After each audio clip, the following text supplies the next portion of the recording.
বুকে ব্যথা নিয়ে হাসপাতালে ভর্তি হয়েছেন আলোচিত চিত্রনায়িকা পরীমনি। গতকাল সোমবার রাতে তাকে ঢাকার একটি বেসরকারি হাসপাতালে ভর্তি করা হয়েছে। চিকিৎসা সেবার প্রয়োজনে আজ মঙ্গলবারও তাকে হাসপাতালে থাকা লাগবে, এমনটাই জানিয়েছেন পরীমনির এক ঘনিষ্ঠজন। এদিকে হাসপাতালে ভর্তির খবরটি পরীমনি তার ফেসবুক পেজেও জানিয়েছেন।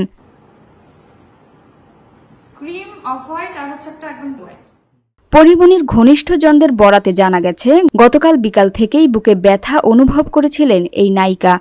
সন্ধ্যার পর এই ব্যথা বাড়তে থাকে। এরপর চিকিৎসকের সঙ্গে কথা বলেন। সবকিছু শুনে চিকিৎসক দ্রুত তাকে হাসপাতালে যাওয়ার পরামর্শ দেন। যাওয়ার পর প্রাথমিক চিকিৎসা সেবা শেষে চিকিৎসক তাকে হাসপাতালে ভর্তির পরামর্শ দেন। চিকিৎসকের পরামর্শে রাতেই ভর্তি হন তিনি। আজ মঙ্গলবার দুপুরে পরীমনি কয়েকটি প্রয়োজনীয় টেস্ট করানো হয়েছে। পরীক্ষার ফলাফল পাওয়ার পর পরবর্তী পদক্ষেপ নেওয়া হবে।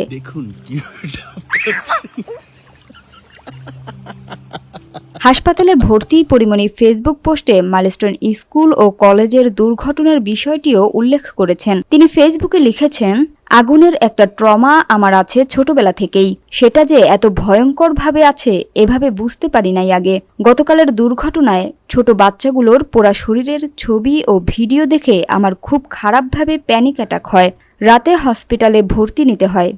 বুকের ভেতর ধড়ফড় শুরু করে। আহারে, এই শোক মায়েরা কিভাবে সহ্য করবে? আচ্ছা, ওটা কি জোক পায়ের মধ্যে? দীর্ঘদিন ধরে পরীমনির নতুন কোনো ছবির শুটিংয়ের খবর নেই। তবে এ মাসের শেষের দিকে চুক্তি হওয়া গোলাপ ছবির শুটিং শুরুর কথা ছিল। এরই মধ্যে বেশ কয়েকবার স্ক্রিপ্ট রিডিং সেশনে অংশ নিয়েছিলেন পরীমনি। এদিকে ছবি সংশ্লিষ্ট ব্যক্তিদের কাছ থেকে জানা গেছে, কারিগরি ইস্যুতে এ মাসে ছবিটির শুটিং করা সম্ভব নয়।